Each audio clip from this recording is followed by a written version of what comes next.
ሰላም እንዴት ናችሁ? ውድ የዚህ ቻናል ተከታታዮች በርካታ ስፖርታዊ መረጃዎችን አርሰናልን በተመለከተ ወደ እናንተ ይዘን መጥተናል። እስከ ፕሮግራማችን መጠናቂያ ድረስ አብራችሁን ቆዩ።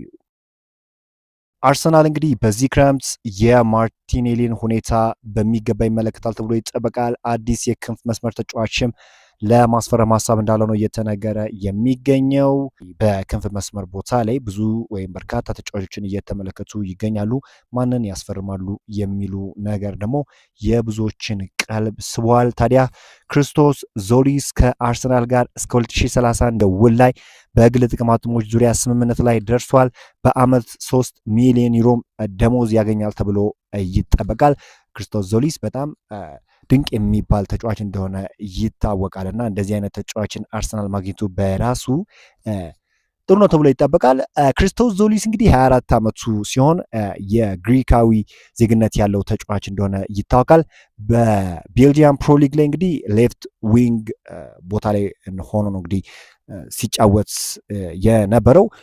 በአፔሪያንሶቹ እንግዲህ 52 ጨዋታዎችን አድርጎ በአጠቃላይ ባለው ውድድር ማለት ነው 22 ጎሎችና 29 ለጎል የሚሆኑ ኳሶችን ለቡድን አጋሮቹ ማቀበል ችሏል። አጠቃላይ ያለው ቶታል ጎል ኮንትሪቢሽኑም 51 ሲሆን በየጨዋታው እንግዲህ 8.07 ሬቲንግን የሚያገኝ ድንቅ ተጫዋች ነው። ታዲያ እንደዚህ አይነት ኳሊቲው ከፍ ያለ ተጫዋች ወደ አርሰናል ቢመጣ የሚሰጠው ጥቅም ከፍ ያለ ከመሆኑ አንጻር አርሰናሎች የተጫዋቹን ኳሊቲ በመመልከታቸው ተጫዋቹን ለማስፈረም እየገፉበት ይገኛሉ ተብሎ ይጠበቃል።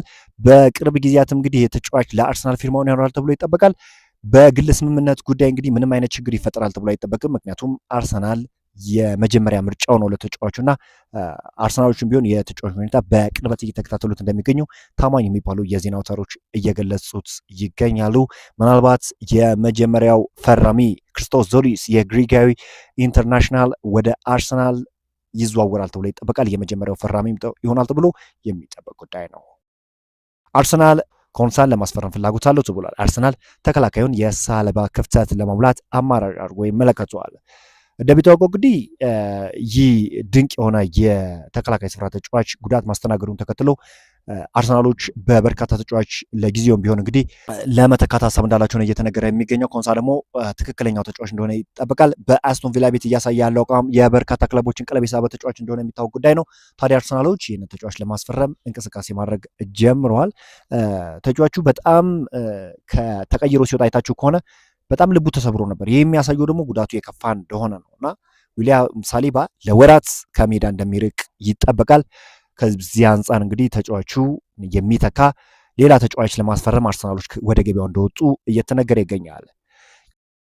ጁሊያን አልቫሬዝ የአርሰናል ዓላማ ነው ተብሏል። ተጫዋቹ ከዓለም ዋንጫው በኋላ አማራጮችን ይመለከታል ተብሏል። ቤን ጃኮብ እንዳሳወቀው ከሆነ ጁሊያን አልቫሬዝ በአርሰናል ቤት ቢመጣ የሚሰጠው ነገር የላቀ ነው ተብሎ ነው የሚጠበቀው። ምክንያቱም ሁሊያን አልቫሬዝ በጣም ኳሊቲ ያለው ተጫዋች እንደሆነ ሁላችንም እናውቃለን። እንዲሁም አርሰናሎች አሁን እያስቡ ያሉት ዮክሬሽን በአልቫሬዝ ዝውውር ላይ የመተካት ሀሳብ እንዳላቸውም ጭምር ነው እና ቤን ጃኮብ እንዳሳወቀው ከሆነ ይህ ተጫዋች ወደ አርሰናል የሚመጣበት ፐርሰንቱ በጣም ከፍ እንዳለና ከፍተኛ የዝውውር ሂሳብ አውጥተውም አርሰናሎች የግላቸው ለማድረግ ፍላጎት እንዳላቸው ለአርሰናል ያጫወት ዘይቤ ደግሞ አመቺ መሆኑ በአርሰናል ተመራጭ እንዲያደርገዋል ተብሎ ይጠበቃል። ሁሊያን አልቫሬዝ በአትሌቲኮ ማድሪድ ቤት በጣም ድንቅ ብቃት እያሳየ የሚገኝ ተጫዋች እንደሆነ ይታወቃል። ነገር ግን አሁን ወደ ባርሴሎና የሚሄድ ዕድሉ ጠባብ ነው። ምክንያቱም ለተቀናቃኝ ክለብ ተጫዋቹን የመሸጥ ፍላጎት እንደሌላቸው ይታወቃል።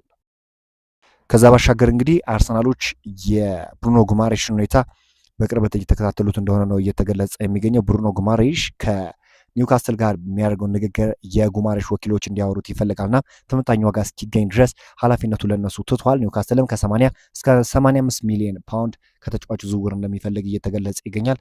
የዝውውር ሂሳቡ ከፍ ማለቱ ምናልባት በተጫዋቹ ማለትም ወደ አርሰናል የሚያደርገውን ዝውውር ላይ እንቅፋት ሊሆንበት ይችላል እንጂ ተጫዋቹ ወደ አርሰናል የመምጣቱ ጉዳይ የጊዜ ጉዳይ ብቻ እንደሆነ ታማኝ የሚባሉ የዜና አውታሮች እየገለጹት ይገኛሉ። ብሩኖ ጉማሬሽ እንግዲህ የ28 ዓመት ተጫዋች እንደሆነ ይታወቃል። ብራዚላዊ ነው። በኒውካስትል ዩናይትድም ጥሩ የሚባል ጊዜን እያሳለፈ ይገኛል። እንግዲህ 29 ጨዋታዎችን አድርጎ 9 ጎልና 5 ለጎል የሚሆኑ ኳሶችን ለቡድን አጋሮቹ አመቻችቶ ማቀበል መቻሉ የሚታወቅ ጉዳይ ነው። ፓሲንግ አኩሬሲው 87% መሆኑ በተለይ ከአንድ ሚድፊልድ የሚጠበቅ ነው። ፓሲንግ አኩሬሲያቸው ጥሩ ሆነ ማለት ለቡድኑ ባላንስ ወይም ከፍተኛ የሆነ ጥቅም ይስጣሉ ተብሎ ይጠበቃል። ከዚህ አንጻር እንግዲህ ብሩኖ ግማሬሽ ፓሲንግ አኩሬሲው በጣም ጥሩ የሚባል ነው። የጎል ኮንትሪቢሽኑም እንደዛው ምርጥ የሚባል ነውና በተለይ በሎ ብሎክ የሚጫወቱ ክለቦች መፍትሄ ነው ተብሎ ይጠበቃል። በብራዚል ብሔራዊ ቡድን በአንዳንድ ሞመንቶች ይህንን ነገር አሳይቶናል። በአርሰናል ቤትስ ይህንን ነገር ይደግመዋሉ፣ ወደ አርሰናል ይዘዋወራሉ የሚለው የብዙዎች ጥያቄ ነው። ነገር ግን አሁን የሚወጡ መረጃዎች እንደሚጠቁሙት ከሆነ ተጫዋቹ ወደ አርሰናል የመምጣቱ ጉዳይ የጊዜ ጉዳይ እንደሆነ ብቻ እየተገለጸ ይገኛል። የኬፓ አሪዛባላጋ የ5 ሚሊዮን ፓውንድ የውል ማፍረሻ ጊዜው አልፎበታልና ማንኛውም ፍላጎት ያለው ክለብም ከአርሰናል ጋር መደራደር ይኖርበታል ተብሏል።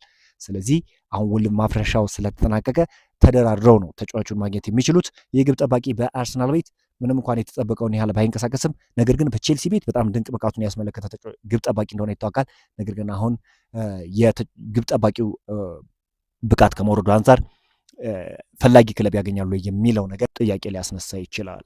ነገር ግን ከአርሰናል የመልቀቁ ጉዳይ የጊዜ ጉዳይ ነው እንጂ በአርሰናል ቤት ይቆያል ተብሎ አይጠበቅም። ምክንያቱም ተተኪውን ግብ ጠባቂ ሚሊየርን አርሰናሎች እንዳስፈረሙ ይታወቃልና የተጫዋች የጊዜ ጉዳይ ካልሆነ ከአርሰናል ይለቃል ተብሎ ይጠበቃል። ዲክላን ራይስ ካጋጠመው ህመም ሙሉ ለሙሉ አላጋገመም ተብሏል። ይህ ነገር አሳሳቢ ነው። ምክንያቱም በትላንትናው ዕለትም እንዲሁ በእንግሊዝ ብሔራዊ ቡድን በጉዳት ምክንያት ነው እንግዲህ ጨዋታውን አቋርጦ የወጣውና ዊሊያም ሳሊባ መጎዳቱ ይታወቃል። ዲክላን ራይስም እንደዚሁ። ስለዚህ ይህ የዓለም ዋንጫ ለአርሰናል ተጫዋቾች ጥሩ ነው የሚባል አልነበረም ማለት ይቻላል።